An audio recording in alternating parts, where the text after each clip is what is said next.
नमस्कार।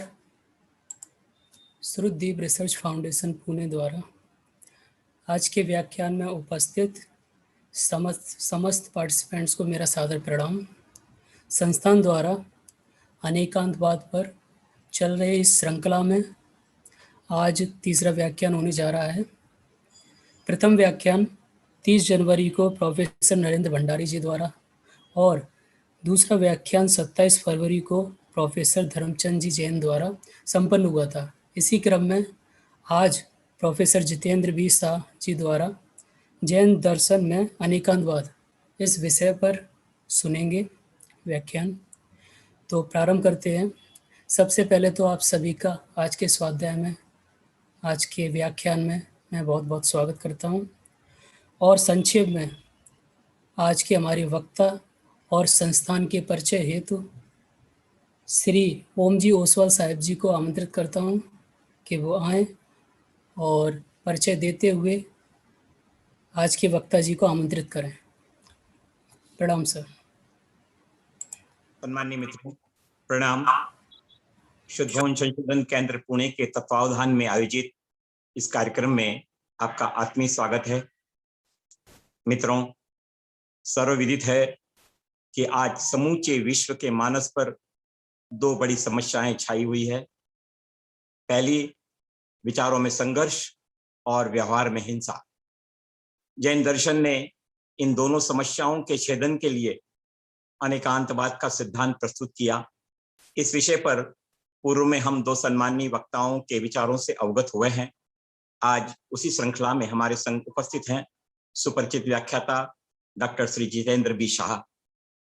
श्री जीतू भाई का परिचय नया नहीं है, मगर संभवतः आज यहाँ कुछ नए मित्रों के जुड़े होने की संभावना है।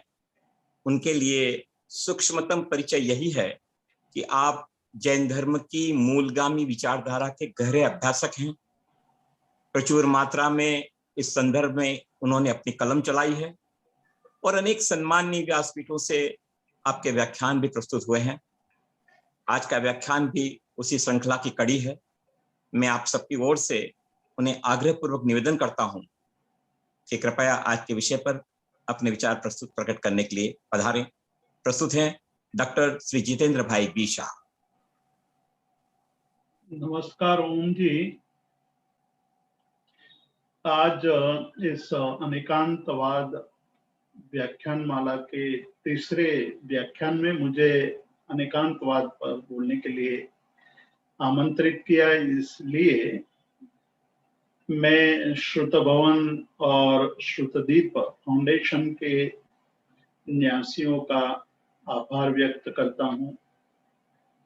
श्रुत भवन द्वारा और श्रुत फाउंडेशन के द्वारा विगत कई वर्षों से जैन शास्त्रों पर अनुसंधान कार्य किया जा रहा है। अनेक ग्रंथों का संपादन, प्रकाशन और अनेक महत्वपूर्ण ग्रंथों का अनुवाद का कार्य भी इस संस्थान के द्वारा हो रहा है, हो रहा है। आज पूज्य मुनिश्री वैराग्य रति महाराज श्री के मार्गदर्शन में अनेक विध प्रवृत्तियां यहाँ हो रही हैं। वर्धमान जिन रत्न कोश नामक एक प्रकल्प में भारत के सभी ग्रंथ भंडारों में उपस्थित मौजूद जैन पांडुलिपियों का एक बृहद कैटलॉग तैयार हो रहा है, जो अनेक संशोधकों के लिए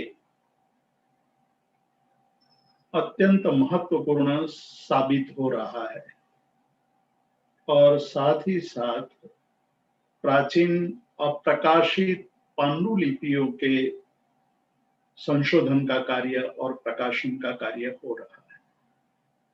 पूज्य वैराग्य रति महाराज जी के मन में कुछ महीनों पहले विचार आया कि जैन धर्म का जो प्रमुख सिद्धांत अनेकांतवाद, इसके विषय में काफी अज्ञानता फैली हुई है।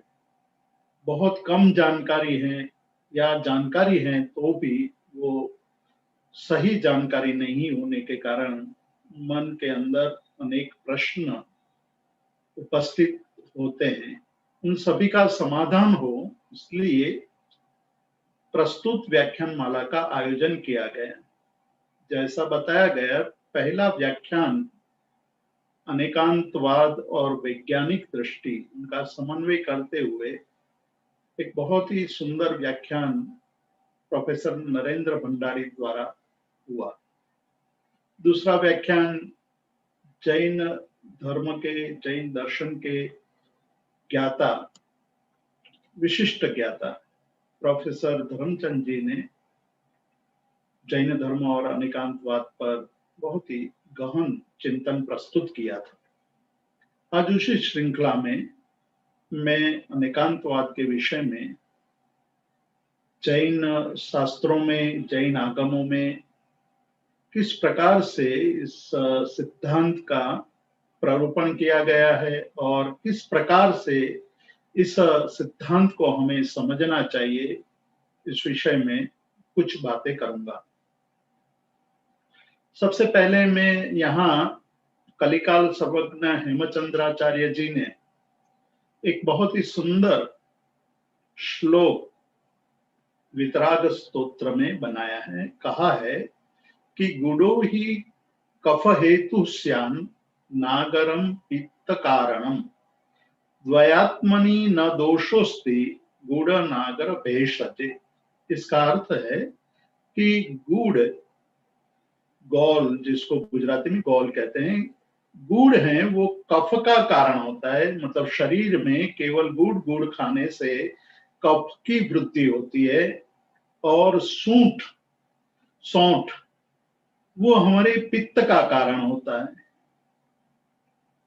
तो एक अलग अलग लेने से ये दोनों हमारे शरीर में विकार उत्पन्न करते हैं, लेकिन दोनों साथ में लेने से दो प्रकार की विकृतियां बढ़ेगी ऐसा नहीं है।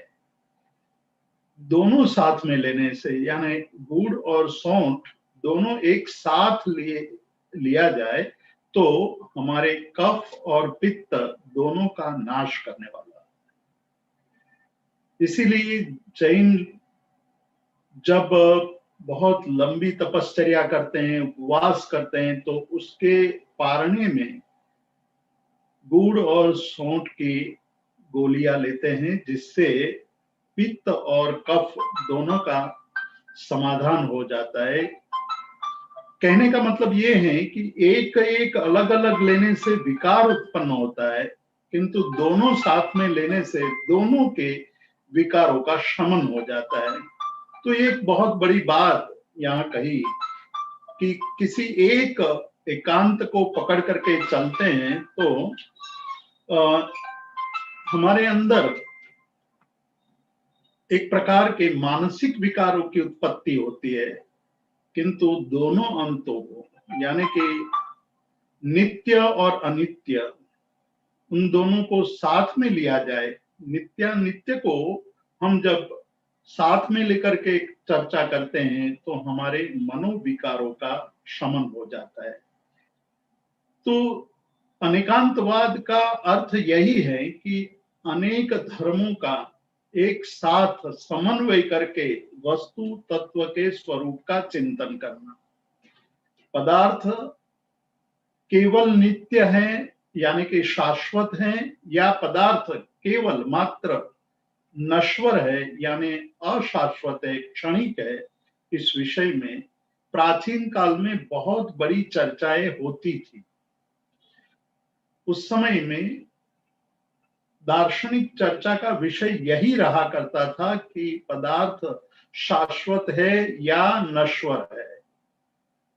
तो इस पर कई दार्शनिकों ने अपने विचार प्रस्तुत किए और उन विचारों का जो संग्रह है हमें उपनिषदों में प्राप्त होता है।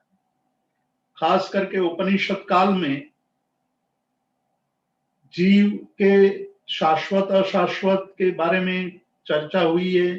जगत नित्य है या अनित्य है, किसी ने बनाया है या अब किसी ने बनाया नहीं है, इस विषय की चर्चा उस जमाने में हुआ करती थी। और ईश्वर है या नहीं है, ईश्वर कैसा है, इस प्रकार के विषयों पर चिंतन होता था। यानी कि जीव जगत और ईश्वर के बारे में चर्चा होती थी। वो नित्य है, अनित्य है, एक है या अनेक है, भेद है या अभेद है, वो बड़े चर्चा के विषय हुआ करते थे। उसका समाधान के लिए बाद में अलग अलग दार्शनिकों ने अपने विचारों को अपने अपने तर्कों के आधार पर सिद्ध करने की कोशिश की और अलग अलग सिद्धांत उदित होते गए, निर्मित होते गए, उसके ग्रंथ बनते गए और उन ग्रंथों में खंडन मंडन की प्रक्रिया चालू हो गई। इसकी बहुत सुंदर बात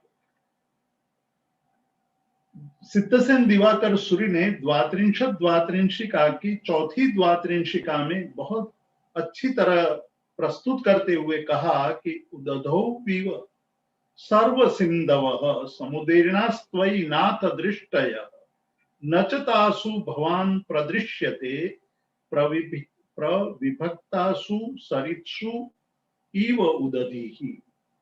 अर्थात एक ही पहाड़ में से अनेक दिशाओं में नदियां बहती है,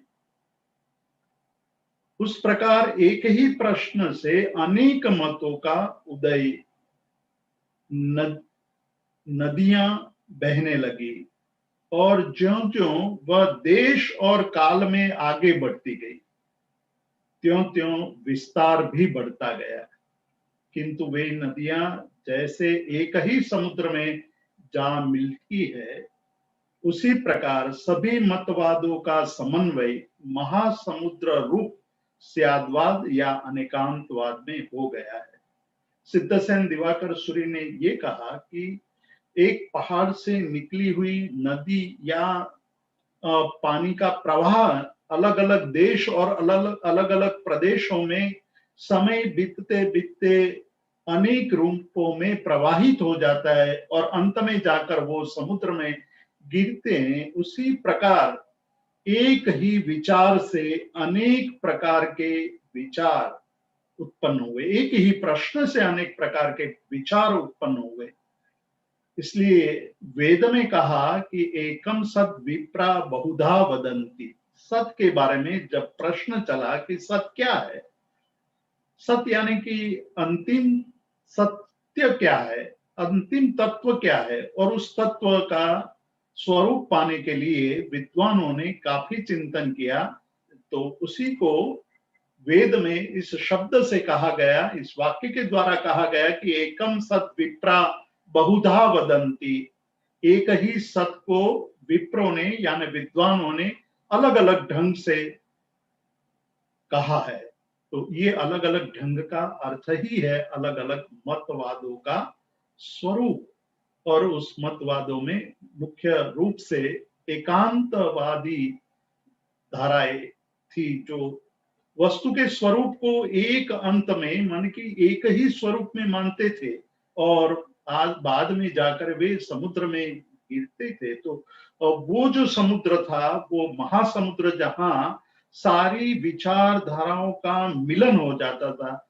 और यहाँ सिद्धसेन दिवाकर सूरि कहते हैं कि हे परमात्मा, आप सारी विचारधाराओं का समूह हो, आप में सभी विचारों का समन्वय हुआ है और वही अनेकांतवाद है।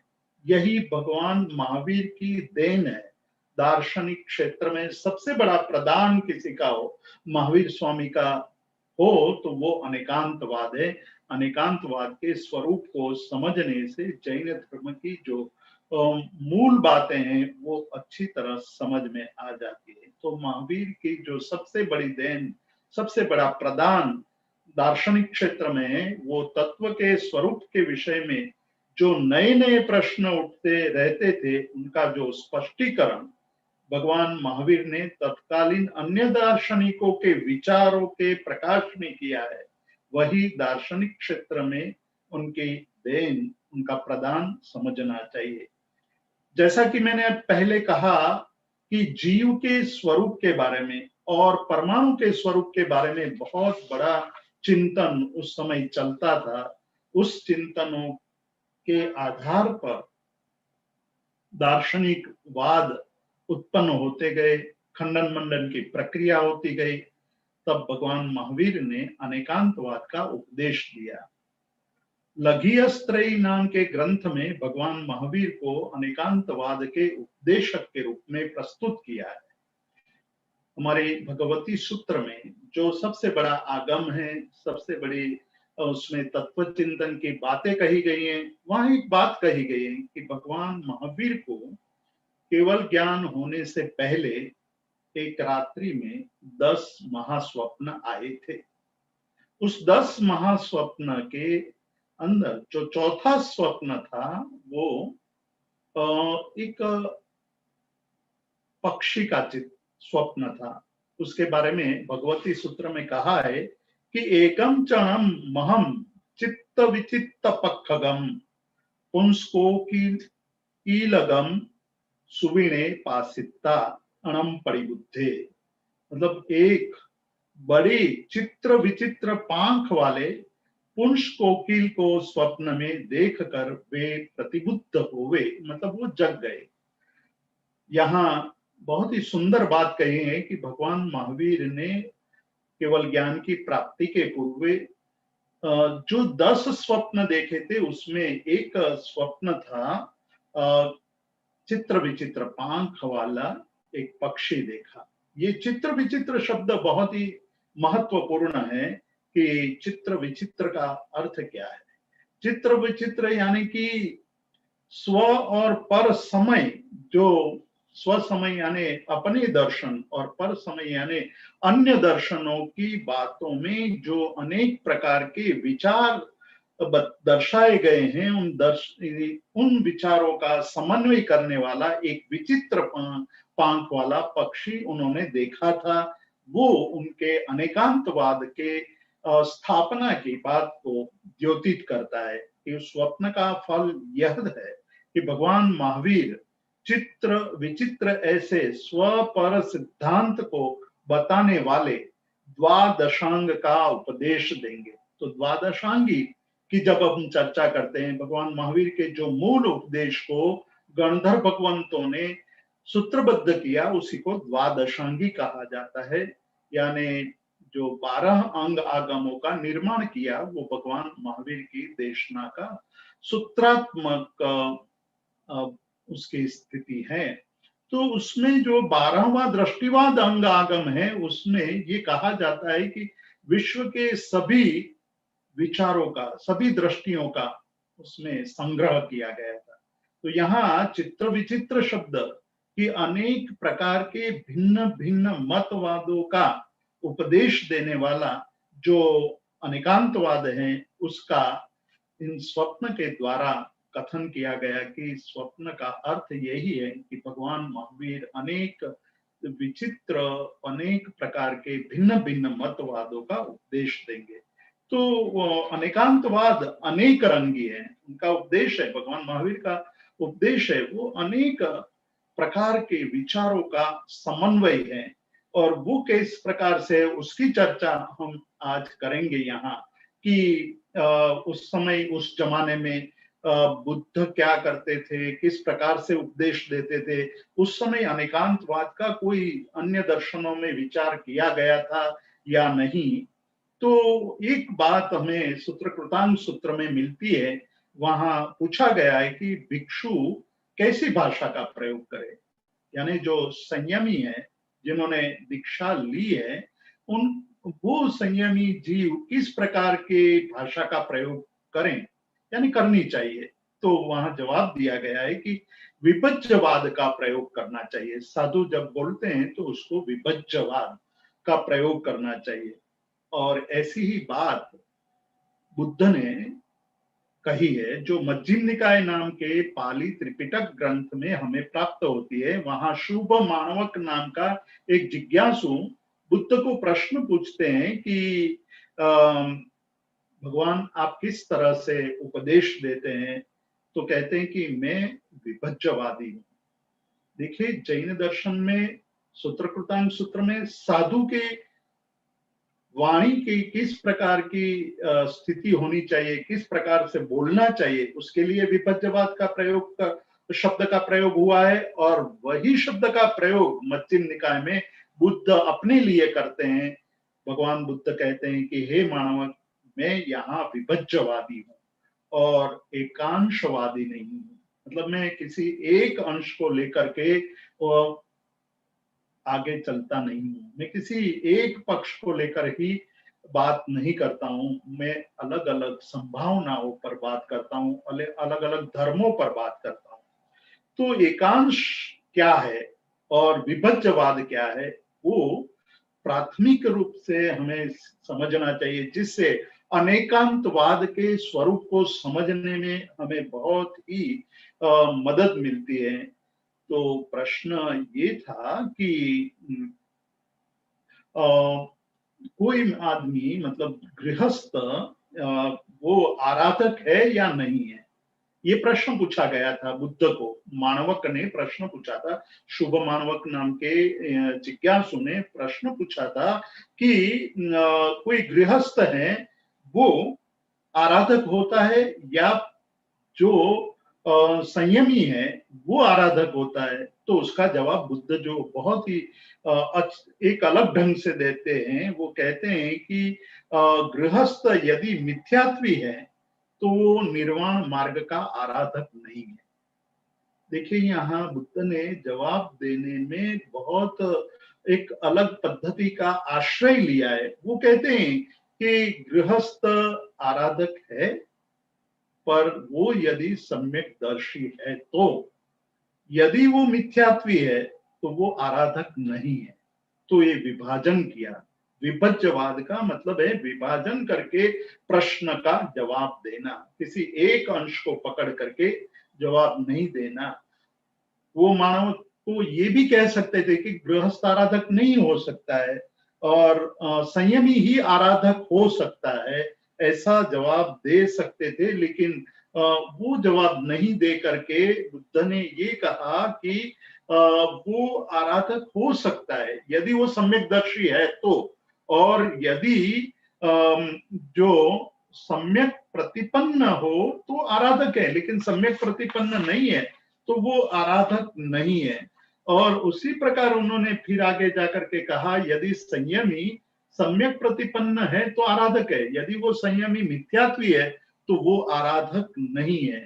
तो इस प्रकार से उन्होंने विभाजन करके इस प्रश्नों का जवाब देने का स्वरूप पकड़ा था। लेकिन यहाँ भी कुछ विशेषता है और उस विशेषता की चर्चा हम भगवान महावीर के प्रश्न के जवाब देने की जो स्थिति है उसको जब हम देखेंगे तब हम पता चलेगा कि भगवान महावीर जब ये कहते हैं कि साधु को जब बोलना हो तो विभज्यवाद का ही प्रयोग करना चाहिए, तो उनका क्या कहना था, वो क्या कहते थे, किस प्रकार से जवाब देना चाहिए, उसके लिए हम जो भगवती सूत्र हैं उसके कुछ संवादों की चर्चा करेंगे, जिससे हमें पता चलेगा कि भगवान महावीर का जवाब देने का जो एक ढंग था उसमें अनेकांतवाद किस तरह से झलकता था, विभज्यवाद किस प्रकार से वो उपयोग में लेते थे। वो कहते, गौतम ने एक प्रश्न पूछा था कि यदि कोई ऐसा कहते हैं कि मैं सर्व प्राण, सर्वभूत, सर्व जीव, सर्व सत्व की हिंसा का प्रत्याख्यान करता हूं, अर्थात मैं जगत के सभी जीवों के हिंसा का प्रत्याख्यान यानी नियम करता हूं, मैं किसी को मारूंगा नहीं, मैं किसी की हत्या नहीं करूंगा। तो क्या, अब हम गौतम प्रश्न पूछते हैं कि तो क्या वह उनका जो नियम है, प्रत्याख्यान है, वो सुप्रत्याख्यान है, मतलब अच्छा नियम है या गलत नियम है? तो महावीर कहते हैं कि स्यात् सुप्रत्याख्यान है और स्यात् दुष्प्रत्याख्यान है। सभी जीवों की रक्षा करने का, एक भी जीव की हत्या नहीं करने का नियम भी महावीर स्वामी कहते हैं कि वो सुप्रत्याख्यान है और दुष्प्रत्याख्यान भी है। तो गौतम आगे पूछते हैं कि बनते इसका क्या कारण है, तो भगवान महावीर कहते हैं जिसको यह भान नहीं है, मतलब जो ये नहीं जानता है कि यह जीव है, ये अजीव है, ये त्रस है और ये स्थावर है, उसका वैसा प्रत्याख्यान दुष्प्रत्याख्यान है। उसको संक्षेप में हम यदि देखें तो 10वें कालिक सूत्र में शिष्य ने जब प्रश्न पूछे थे, उस प्रश्न के जवाब में गुरु कहते हैं कि पढ़मम नानम तवोदया, मतलब जो ज्ञान जानता है, जिसके पास ज्ञान है, वही अच्छी तरह अहिंसा का पालन कर सकता है। जिसको जीव कौन है, अजीव कौन है, संयम क्या है, असंयम क्या है, वो नहीं जानता है, और वो यदि नियम ले लेता है तो उनका नियम दुष्प्रत्याख्यान है और वह मृषावादी भी है। अब देखिए, एक के बाद एक महावीर स्वामी गौतम को प्रश्न के रूप में जो जवाब दे रहे हैं, वो जवाब बहुत महत्वपूर्ण है। वो कहते हैं कि वो मृषावादी है, किंतु जो यह जानता है कि ये जीव है, ये अजीव है, ये त्रस है, ये स्थावर है, उसका वैसा प्रत्याख्यान सुप्रत्याख्यान है, वो सत्यवादी है। मतलब जो जानता है कि यह जीव है, यह अजीव है, ये स्थावर है, यह त्रस है, वो जो यदि नियम लेता है कि मुझे किसी जीव की हत्या नहीं करना है, तो वो ये समझ लेगा कि जीव है तो मैं उसकी रक्षा करूंगा। लेकिन जिसको ज्ञान ही नहीं है कि किससे जीव कहते हैं, किसको अजीव कहते हैं, वो अजीव को जीव मान करके उसकी रक्षा करेंगे और अजीव को जीव मान करके रक्षा करेंगे, जीव को अजीव मान करके उसकी हत्या कर देंगे या उसका नाश कर देंगे। तो वो असत्यवादी बताया गया। तो एक ही प्रश्न को एक ही व्यक्ति में दो अलग अलग ढंग से, अपेक्षा से अलग अलग बात करते हुए उनका जवाब दिया। और आगे देखिए कि जयंती नाम की श्राविका है, वो प्रश्न पूछती है कि बनते, हे भगवान, सोना अच्छा है या जगना अच्छा है, यानी कि नींद लेना अच्छा है या जगना अच्छा है।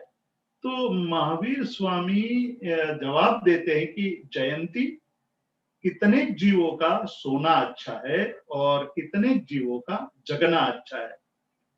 तो जयंती पुनः प्रश्न पूछती है कि इसका क्या कारण है। तो महावीर इस जिज्ञासा का समाधान करते हुए कहते हैं कि जो जीव अधर्मी है, अधर्मानुग है, अधर्मिष्ठ है, अधर्माख्यायी है, अधर्म प्रलोकी है, अधर्म प्ररंजन है, अधर्म समाचार है, अधार्मिक वृत्ति वाले हैं, वे सोते रहे वही अच्छा है। मतलब अधार्मिक का सोना अच्छा है, यानी कि पापी, अधार्मिक अर्थात पापी, पापी जीव का सोना अच्छा है, क्योंकि जब वो सोते होंगे तब अनेक जीवों का रक्षण हो जाएगा, पीड़ा नहीं देंगे।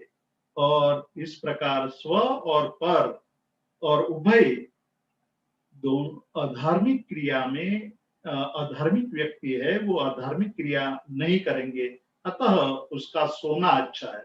अब बता, प्रश्न पूछा गया था कि सोना अच्छा है या जगना अच्छा है। यहाँ कोई और धर्म पुरुष होता तो ये कह देता कि जगना अच्छा है, सोना बुरा है। लेकिन यहाँ महावीर स्वामी उनका अलग अलग अपेक्षा से जवाब देते हैं, अलग अलग अवस्थाओं को लेकर के प्रश्न का जवाब देते हैं कि अधार्मिक का सोना अच्छा है, और आगे चलते कहते हैं कि जो जीव धार्मिक है, धर्मवृत्ति वाले हैं, उसका जगना अच्छा है, क्योंकि ये अनेक जीवों को सुख देते हैं।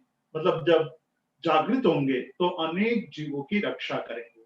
स्व और पर और उभय को वे धार्मिक अनुष्ठान में लगाएंगे। खुद धार्मिक अनुष्ठान में अभय दान, अभय दान देंगे, अनेक जीवों की रक्षा करेंगे, अतएव उनका जगना अच्छा है। तो ये एक प्रश्न का जवाब उन्होंने अलग ढंग से दिया कि स्यात जगना, स्यात सोना, दोनों अच्छा है, दोनों बुरा है। तब जयंती ने एक और प्रश्न पूछा, एक और जिज्ञासा पूछी है कि बलवान होना अच्छा है या दुर्बल होना अच्छा है। देखिए, इस अनेकांतवाद का जो स्वरूप है वो किस तरह से भगवान महावीर ने हमारे सामने रखा है। जयंती ये प्रश्न पूछती है कि जीव को सबल होना यानी शक्तिशाली होना चाहिए या दुर्बल रहना चाहिए। तो महावीर उनका जवाब देते हैं कि जो जीव अधार्मिक होते हैं, अधार्मिक वृत्ति वाले हैं, उनका दुर्बल होना अच्छा है, क्योंकि वे बलवान हो तो अनेक जीवों को दुख देंगे। यानी जो दुष्ट पुरुष है वो ऊंची पोस्ट पर हो, सामर्थ्यशाली जगह पर बैठा होगा, तो वो दुर्बुद्धि होने के कारण अनेक जीवों को दुख देने वाला होगा। किंतु जो जीव धार्मिक है उनका सबल होना अच्छा है, क्योंकि वो धार्मिक सबल होंगे तो अधिक जीवों को सुख देने वाले होंगे। इस प्रकार असत्व और दक्षत्व दोनों को लेकर के भगवान ने उत्तर दिया, अपेक्षा से उत्तर दिया। ऐसे कई कई प्रश्न भगवती सूत्र में पूछे हैं कि भगवान गौतम ने एक बार पूछा है कि जीव सवीर्य है या अवीर्य है, तो भगवान ने कहा सवीर्य भी है, अवीर्य भी है। तो गौतम ने ये फिर प्रश्न पूछा कि इसका क्या कारण है, तो उन्होंने संसारी और मुक्त जीवों की अपेक्षा से उनका उत्तर दिया है। तो भगवान महावीर और बुद्ध के जो विभज्यवाद है, दोनों में यहाँ इनके जवाब से यदि हम तुलना करें तो हमें ये समझ में आता है कि दोनों का जवाब देने का ढंग तद्दन भिन्न था। बुद्ध अलग अलग विभाग करके जवाब देते थे, जबकि महावीर एक ही बात को अलग अलग अवस्था, अलग अलग अपेक्षाओं से जवाब देते थे, और वही बाद में जाकर के अनेकांतवाद के स्वरूप में आगे बढ़ा। मतलब महावीर का जो जवाब था वो जवाब एक सर्वव्यापक और गहराई वाला था, तो उसके कारण अनेकांतवाद की नींव वहां हमें देखने को मिलती है। और बुद्ध ने विभज्यवाद कहा, लेकिन बुद्ध का जो विभज्यवाद है वो बाद में जाकर के इतना प्रतिफलित नहीं हुआ, उतना आगे नहीं बढ़ा, और वो वहीं रुक गया। वो यदि आगे बढ़ता तो वहां भी हमें विभज्यवाद का हमें फल या उसका विकास अनेकांतवाद में मिलता। हमने जब अनेकांतवाद की ये बात कहते हैं तो भगवान महावीर की जो विभज्यवाद का आगे चल करके किस तरह से ये अनेकांतवाद विस्तृत हुआ, और प्रत्येक तत्व को जानने की जो दृष्टि हमें महावीर ने दी, वो किस प्रकार से इस उनके सवालों के पूछे गए सवालों के जवाबों में हमें प्राप्त होती है, उसकी चर्चा और एक रोचक घटना से आपको मैं बताना चाहता हूँ कि बुद्ध को जब ये प्रश्न पूछे जाते थे कि लोक शाश्वत हैं, अब देखिए कैसे प्रश्न पूछे जाते थे बुद्ध को। कई लोग आकर के पूछते थे कि ये लोक यानी ये संसार यानी ये यूनिवर्स है वो शाश्वत है, ये लोक यानी ये यूनिवर्स अशाश्वत है, लोक अंतवान है यानी इसका अंत आ जाएगा। कई लोग कहते हैं कि आज जिस प्रकार से मनुष्य जाति ने विनाश के साधनों को निर्मित किया है, उसके 1% भी 1% भी उपयोग हो जाए तो पूरे विश्व का विनाश हो जाएगा, इस प्रकार की चर्चाएं होती है। तो यहाँ ये प्रश्न उठता है कि क्या यह संसार नष्ट हो जाएगा? ये प्रश्न आज से 2600 साल पहले भी धर्म संस्थापकों को पूछा जाता था, और कहते थे कि लोक यानी संसार अनंत है, यानी उसका कभी भी नाश नहीं होगा। जीव और शरीर एक है या जीव और शरीर भिन्न भिन्न है। मरने के बाद कोई तथागत होते हैं या मरने के पहले तथागत होते हैं, मरने के बाद तथागत होते हैं या नहीं होते हैं, मरने के बाद तथागत होते भी हैं या नहीं भी होते हैं, या मरने के बाद तथागत नहीं होते हैं और न होते हैं नहीं होते हैं। इस प्रकार के प्रश्न, ये जो प्रश्नावली है वो बहुत महत्वपूर्ण प्रश्नावली है। उसके जवाब के लिए बुद्ध कहा करते थे कि इसका कोई जवाब नहीं देना चाहिए, इसको अव्याकृत करके मतलब उसका कोई व्याख्यान नहीं करना चाहिए, उसका जवाब देने का कोई प्रश्न ही नहीं उठता है। मतलब लोक शाश्वत है या अशाश्वत है, अंतवान है या अनंत है, जीव और शरीर भिन्न है या अभिन्न है, मरने के बाद कोई तथागत होता है या नहीं होता है, इस प्रकार के प्रश्नों का जवाब नहीं देना चाहिए। इसका हमारे जीवन में कोई मतलब नहीं है, वैराग्य के साथ कोई मतलब नहीं है, उससे जीवन को कोई लाभ नहीं होता है। तो ये व्याकृत करके प्रश्न छोड़ देते थे। बुद्ध ये कहते थे कि भाई जीव है या नहीं है, जीव शरीर से भिन्न है या नहीं है, उसके लिए क्यों तुम चिंतित होते हो?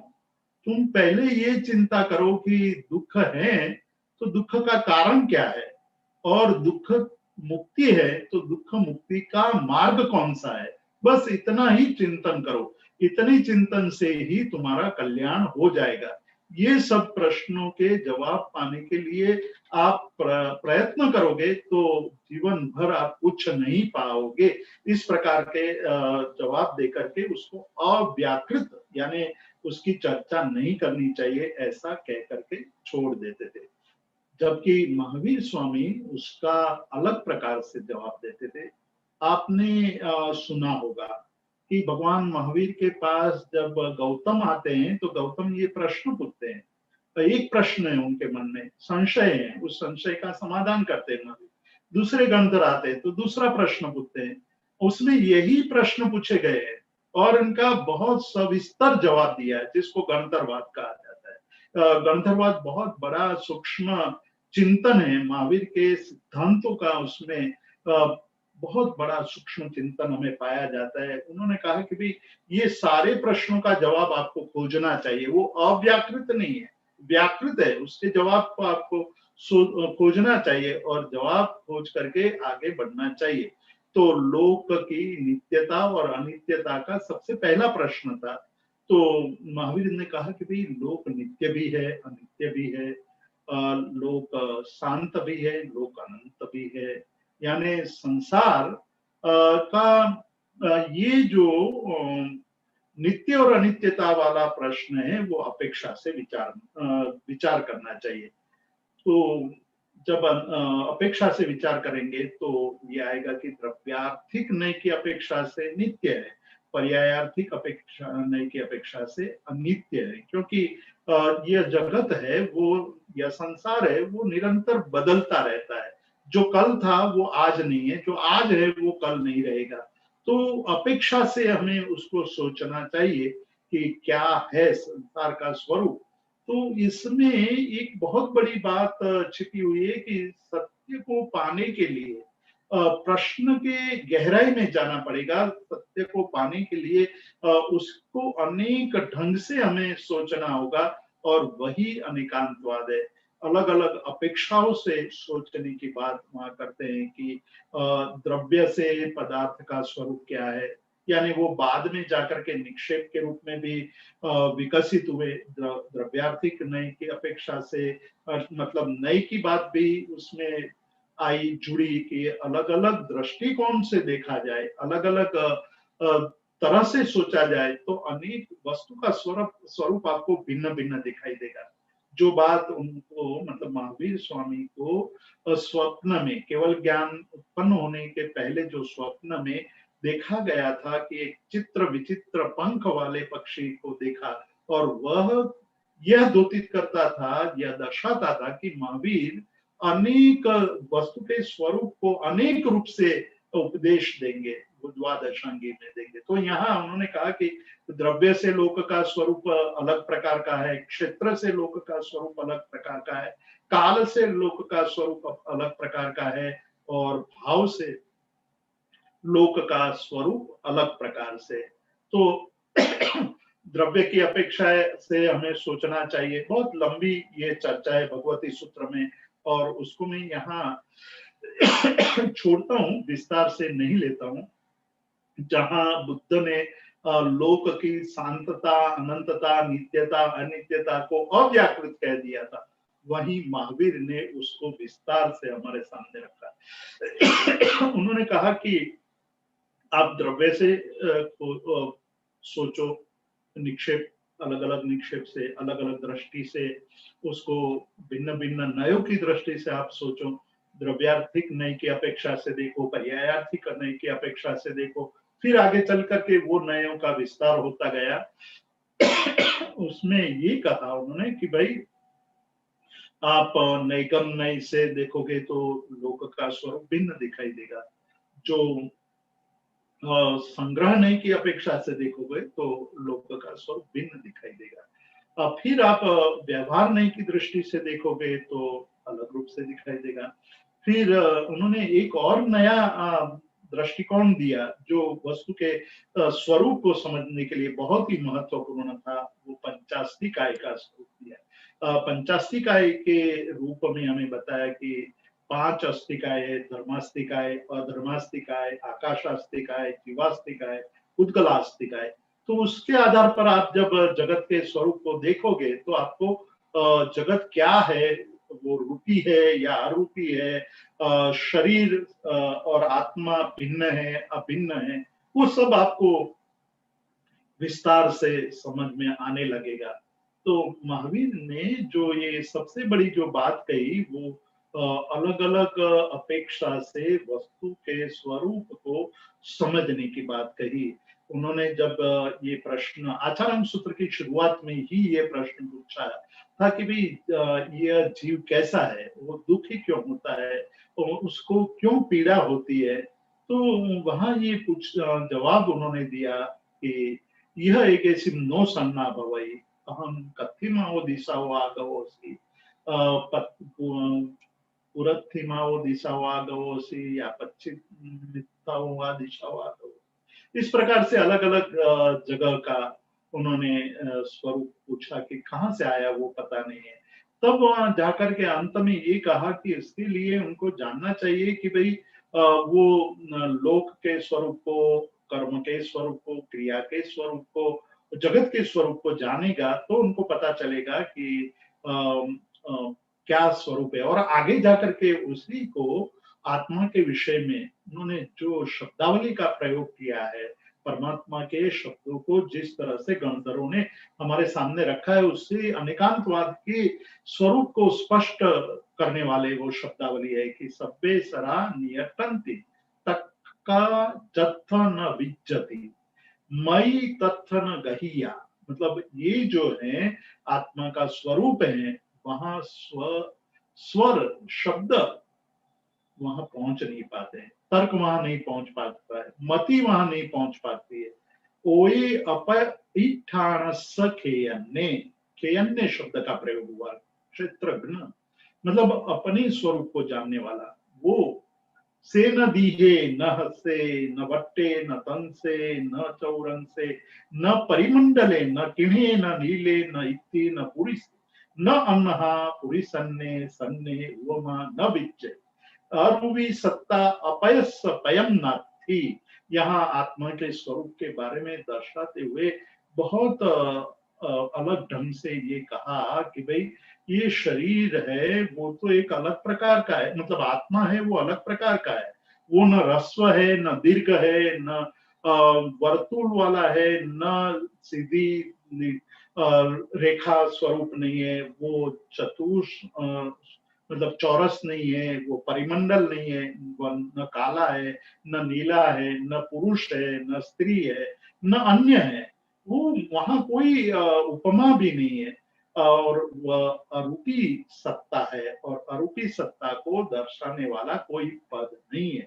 वहां महावीर स्वामी ने अव्याकृत करके इस बात को छोड़ नहीं दिया, उन्होंने एक अलग स्वरूप यहाँ दिया कि भाई है पर उसको शब्द से नहीं कहा जा सकता है।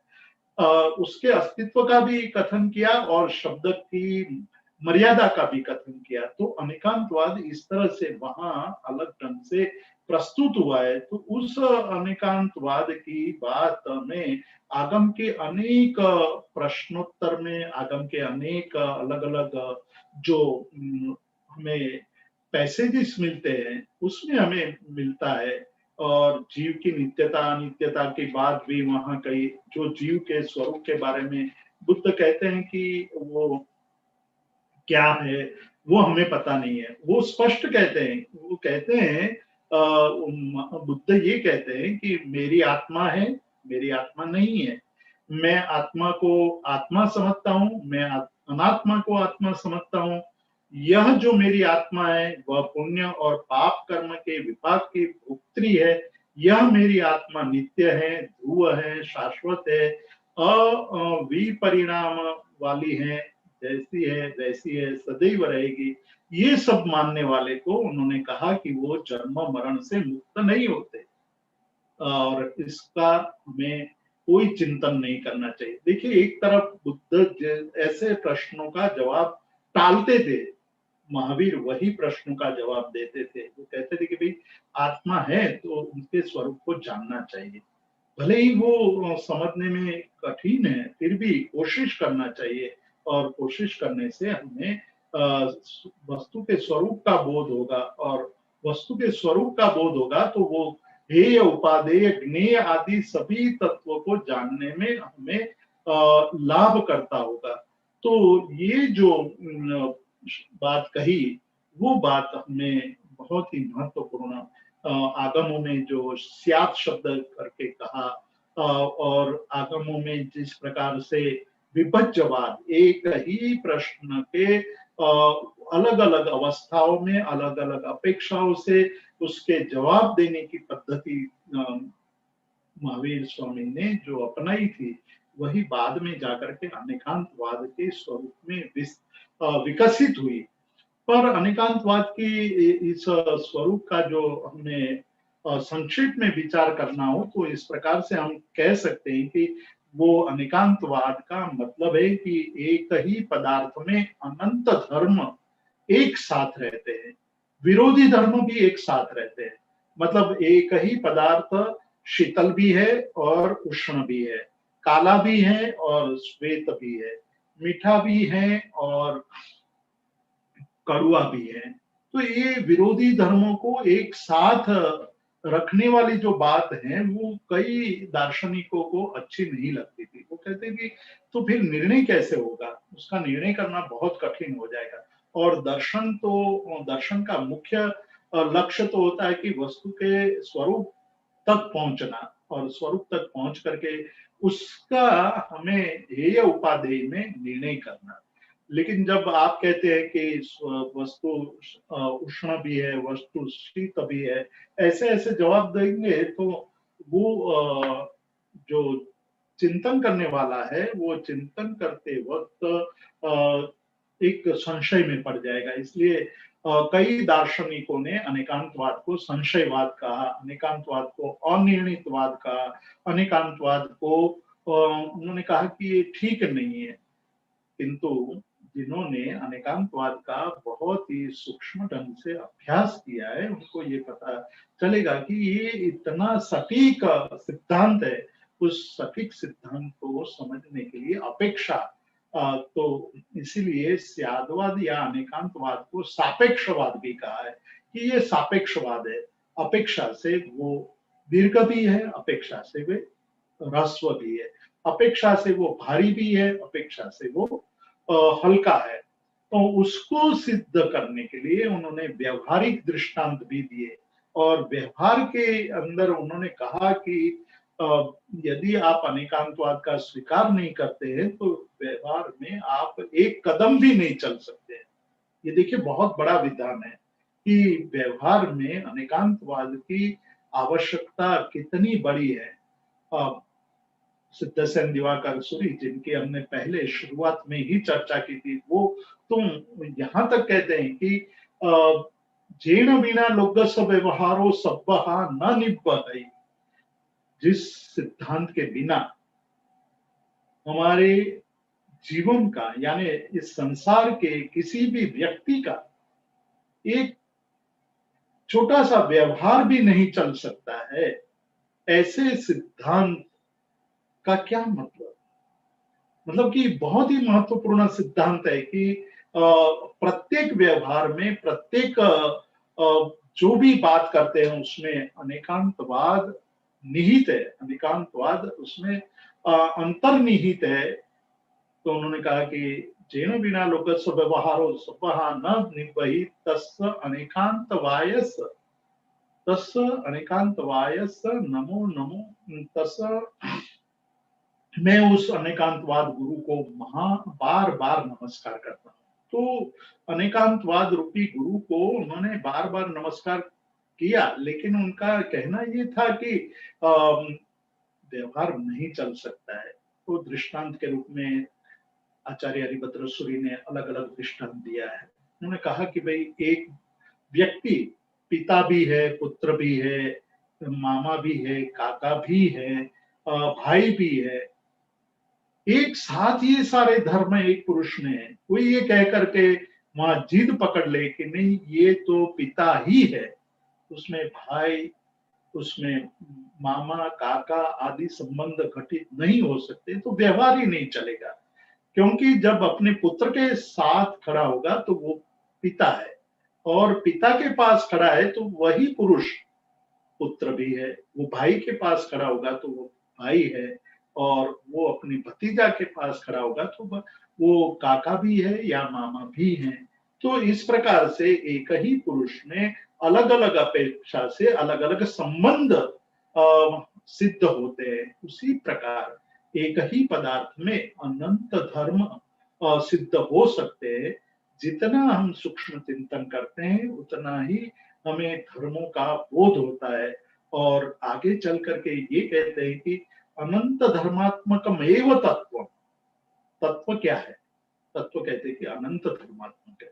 स्वद्रव्य क्षेत्र काल और भाव की अपेक्षा से उसमें सत रहता है, और पर द्रव्य क्षेत्र काल और भाव की अपेक्षा से असत है।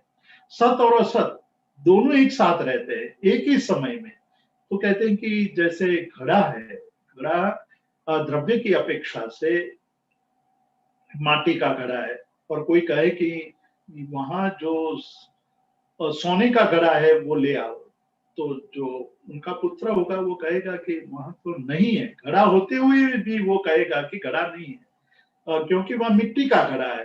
तो कहने का मतलब ये है कि स्वद्रव्य यानी मिट्टी रूपी द्रव्य की अपेक्षा घट घट है, और सुवर्ण रूपी द्रव्य की अपेक्षा से घट घट नहीं है। वहां घट होते हुए भी घट नहीं है। उस प्रकार से हम विचार करेंगे नए और पुराने का। हम प्रदेश की अपेक्षा से भी चिंतन कर सकते हैं कि यह अहमदाबाद का घड़ा बना है कि पाटन का। तो पाटन वाला घड़ा होगा तो वो लोग कहेंगे कि भाई नहीं वहां घड़ा नहीं है, अहमदाबादी घड़ा नहीं है। घड़ा होते हुए भी घड़ा नहीं है, इस प्रकार का व्यवहार होगा। तो एक ही द्रव्य में सत और असत, अस्तित्व और नास्तित्व, वो सभी धर्म एक साथ रहते हैं। यही पदार्थ के स्वरूप को समझने के लिए आवश्यक है, और उसको समझने के लिए स्याद्वाद का सिद्धांत बहुत ही महत्वपूर्ण सिद्धांत जैन दर्शन ने दिया कि स्याद अस्ति स्याद नास्ति, स्याद अवक्तव्य, स्याद अस्ति नास्ति, स्याद अस्ति अवक्तव्य, स्याद नास्ति अवक्तव्य, स्याद अस्ति नास्ति अवक्तव्य। तो ये जो एक अनेकांतवाद को सिद्ध करने वाली जो शैली थी वो स्याद्वाद थी, कि स्याद्वाद के द्वारा अनेकांतवाद को सिद्ध कर सकते हैं। तो अनेकांतवाद की ये बातें काफी विस्तार से हम यहाँ चर्चा कर सकते हैं, लेकिन मैं इसको यहाँ थोड़ा विराम देना चाहता हूँ कि अनेकांतवाद को समझने के लिए स्याद्वाद समझना आवश्यक है, अनेकांतवाद को समझने के लिए नयवाद को समझना आवश्यक है। नयवाद को अलग अलग ढंग से हमें सोचना पड़ेगा। एक तो सप्तनय की अपेक्षा से, सप्तभंगी नय की अपेक्षा से, और साथ ही साथ द्रव्यार्थिक, पर्यायार्थिक, क्रियार्थिक, ज्ञान नय की अपेक्षा से। तो अलग अलग दृष्टिकोण से जब हम पदार्थ के स्वरूप को सोचेंगे तो अनेकांतवाद का स्वरूप हमें स्पष्ट होता जाएगा कि वस्तु अनंत धर्मात्मक है। वही अनंत धर्मात्मकता का स्वीकार करना, जहां अन्य दर्शनकार उच्छेदवाद की बात करते थे कि सर्वम क्षणिकम क्षणिकम, वस्तु क्षणिक है और जगत के सभी पदार्थ क्षणिक है। और दूसरे कुछ दर्शनवादी ये कहते थे कि सब कुछ नित्य है, कोई चीज अनित्य नहीं है। तो एक तरफ उच्छेदवादी थे, एक तरफ शाश्वतवादी थे। शाश्वतवाद में भी कई प्रश्न उठते और उच्छेदवाद में भी प्रश्न उठते। वो सारी मर्यादा को समन्वय करने वाली जो विचारधारा है या जो सिद्धांत है वो अनेकांतवाद का सिद्धांत है।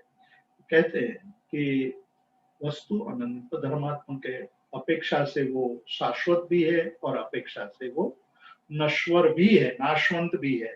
मतलब पर्याय पर प्रतिक्षण बदलते रहते हैं, क्षण पर्याय बदलते रहते हैं। उसकी पर्याय अनंत है, अनंत पर्याय की अपेक्षा से पदार्थ नश्वर है।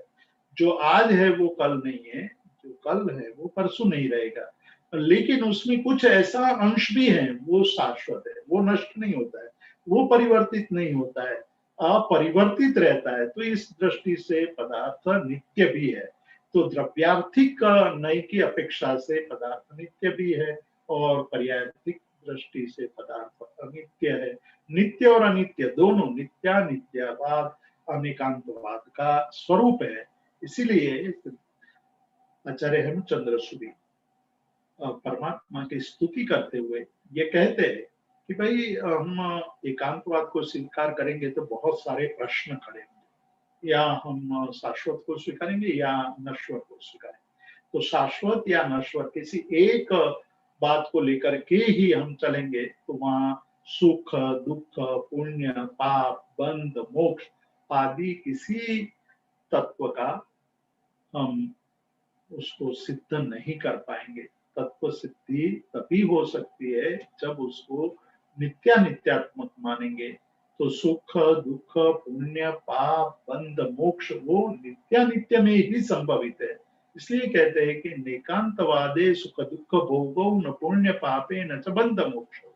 मतलब जो एक एकांत नित्यवाद मानते हैं या एकांतवादी है, उनमें सुख दुख पुण्य पाप बंध मोक्ष कुछ भी घटित नहीं होगा। इसलिए आवश्यक है कि हम यदि पुण्य पाप सुख दुख बंध मोक्ष देखते हैं, स्वीकार करते हैं, तो उसका अर्थ है कि हम अनेकांतवाद का भी स्वीकार करते हैं। तो अनेकांतवाद एक सत्य तक पहुंचने की व्यापक दृष्टि है और सत्य को समझने की एक दृष्टि है। यदि हम अनेक अपेक्षाओं से लेकर के सत्य तक पहुंचने की कोशिश करते हैं तो ही हम वस्तु के स्वरूप को समझ सकते हैं। इसलिए आवश्यक है कि हम अनेकांतवाद को समझे, अनेकांतवाद के स्वरूप का चिंतन करें, स्वरूप का चिंतन करते हुए सत्य तक पहुंचे, सत्य तक पहुंचे। और जिस प्रकार से आगमों में जिज्ञासुओं के प्रश्नों का तीर्थंकर परमात्मा ने जवाब दिया है और जिस प्रकार से उन्होंने अनेक अपेक्षाओं से जवाब दिया है, वो एक महत्वपूर्ण शैली थी और वो ही सिद्धांत बाद में अनेकांतवाद के रूप में हमारे दार्शनिकों ने हमारे सामने रखा है। और वह अनेकांतवाद एक महत्वपूर्ण सिद्धांत है सत्य तक पहुंचने का। इतनी बात कह करके मैं आज के स्वाध्याय को विराम। बहुत बहुत धन्यवाद सर कि आपने जैन दर्शन में, जैन शास्त्रों में और आगम द्वारा अनेकांतवाद को उदाहरणों के साथ बहुत ही स्पष्टता के साथ चिंतनात्मक ढंग से हम सबके बीच प्रस्तुत किया और व्यवहारिक दृष्टि से भी प्रत्येक क्षण प्रत्येक व्यवहार में इस चीज़ को हमें समझाया। अनेकांतवाद हमेशा से रहा है और ये अनंत है, लेकिन भगवती सूत्र के द्वारा जो महावीर भगवान ने जवाब दिए हैं, उत्तर दिए हैं, उससे इसकी व्यापकता बढ़ी है, इसकी विस्तृतता बढ़ी है। मुझे आशा है कि सभी को, सभी श्रोताओं को ये व्याख्यान बहुत ही अच्छा लगा होगा। फिर भी यदि किसी का कोई प्रश्न है तो रेज हैंड करके हमें सूचित करें और चैट बॉक्स के माध्यम से भी आप हम तक से अपने प्रश्न भेज सकते हैं। मैं सभी को आमंत्रित करता हूं।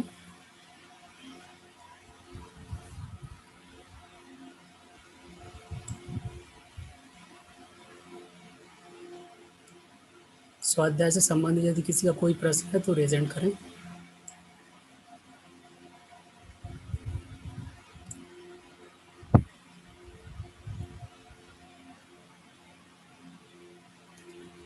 व्याख्यान बहुत ही स्पष्ट था, इसलिए योगेश साजी का एक प्रश्न आया है, मैं उन्हें आमंत्रित करता हूं, आप अपना माइक अनम्यूट करके प्रश्न पूछें।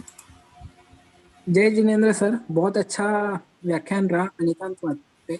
सर मेरा एक जस्ट बेसिक डाउट है, जैसे हम बोलते हैं भगवान महावीर की जय। भगवान महावीर तो ऑलरेडी निर्वाण पा चुके हैं, फिर भी हम उनकी जय की कामना करते हैं। तो क्या ये इस टाइप के सेंटेंस को हमें अनेकांतवाद से देखना चाहिए, या ये व्यवहारिक भाषा को हमने इसमें ऐड कर दिया है इस टाइप का? अनेकांतवाद के आधार पर इस प्रश्न को लेंगे तो ये प्रश्न का समाधान मिल जाएगा, जो आपका प्रश्न है उनका। क्योंकि जब हम व्यवहारिक दृष्टि से देखते हैं तो ये सत्य है, और निश्चय की दृष्टि से भी हम उसको देखें, मतलब अलग अलग दृष्टि से उसको हम सोचेंगे, विचार करेंगे तो कोई विवाद नहीं रहेगा। लेकिन कोई एक दृष्टि से लेंगे तो बहुत सारे विवाद खड़े हो सकते हैं कि जो जीवंत नहीं है उसका विजय कैसे होगा, जो मतलब अभी है ही नहीं उसका विजय करने की क्या आवश्यकता है। तो अलग अलग दृष्टिकोण से हमें उस वाक्य को सोचना होगा, और जब सोचेंगे तो विवाद नहीं रहेगा। आज कई बार कई प्रश्न उठते हैं, और वो जब एकांतवाद पकड़ लेता है, एकांत पकड़ लेते हैं, तो प्रश्न और गहरा हो जाता है, विवाद का कारण बन जाता है। और ऐसे कई प्रश्न आज अनुत्तरित नहीं, विवाद का कारण बनकर बैठे हैं।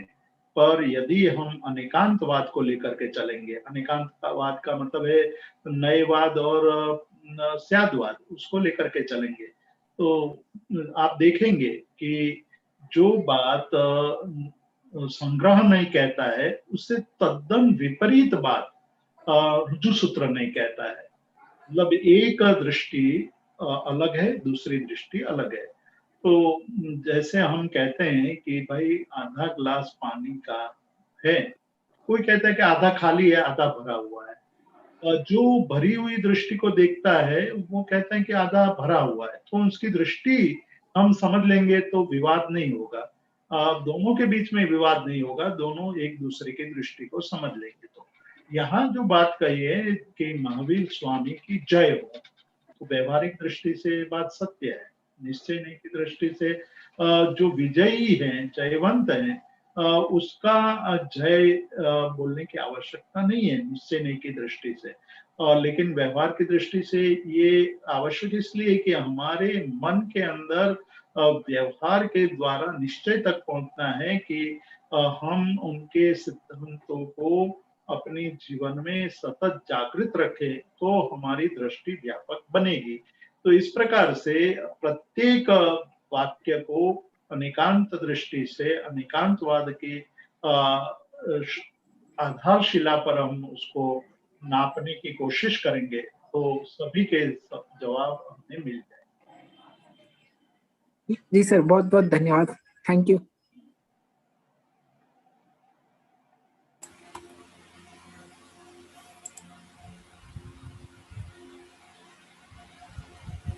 और किसी का कोई प्रश्न हो, कोई जिज्ञासा हो या कोई शंका हो तो आप निसंकोच पूछ सकते हैं।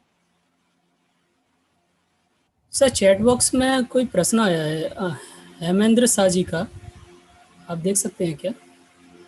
स्याद्वाद અને અનેકાંતવાદ તથા નયવાદનો ફરક સમજાવવા વિનંતી।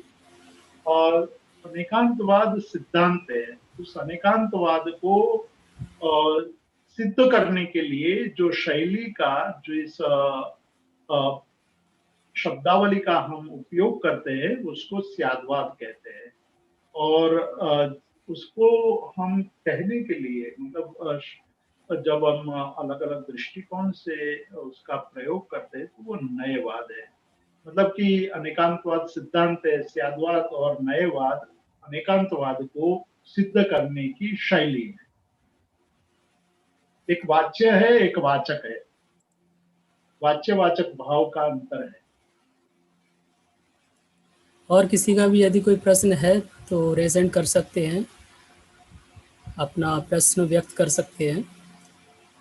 और यदि किसी का कोई प्रश्न नहीं है तो फिर मैं ओम जी ओसवाल साहब जी को आभार विधि के लिए बुलाऊंगा। सर लगता है कोई प्रश्न नहीं है, तो मैं ओम जी ओसवाल साहब को बुलाता हूँ, आमंत्रित करता हूँ आभार विधि के लिए और इस सेशन के समापन के लिए। मित्रों, इस आयोजन में जितने भी मित्र जुड़े हैं वे सर्वप्रथम बधाई के पात्र हैं, कारण उन्होंने आज की शाम इस अच्छे काज के लिए सुरक्षित रखी। पश्चात आदरणीय जीतू भाई, आपके विचारों में इस विषय पर काफी नए मुद्दों का स्पर्श हुआ है। चूंकि यह विषय जैन दर्शन का चिरंजीवी विचार है जो हर काल हर क्षेत्र में सदा प्रासंगिक रहेगा, आपने जितनी भी तथ्य प्रस्तुत किए हैं उनको लेकर हमारे सुधी श्रोता काफी मंथन करेंगे। यही इस आयोजन की फलश्रुति है। मित्रों, हमारा यह सफर आगे भी इस तरह अविराम चलता रहेगा। श्री जीतू भाई के साथ आप सभी का शुद्ध भवन संशोधन केंद्र पुणे की ओर से मैं खूब खूब आभार व्यक्त करता हूं। धन्यवाद।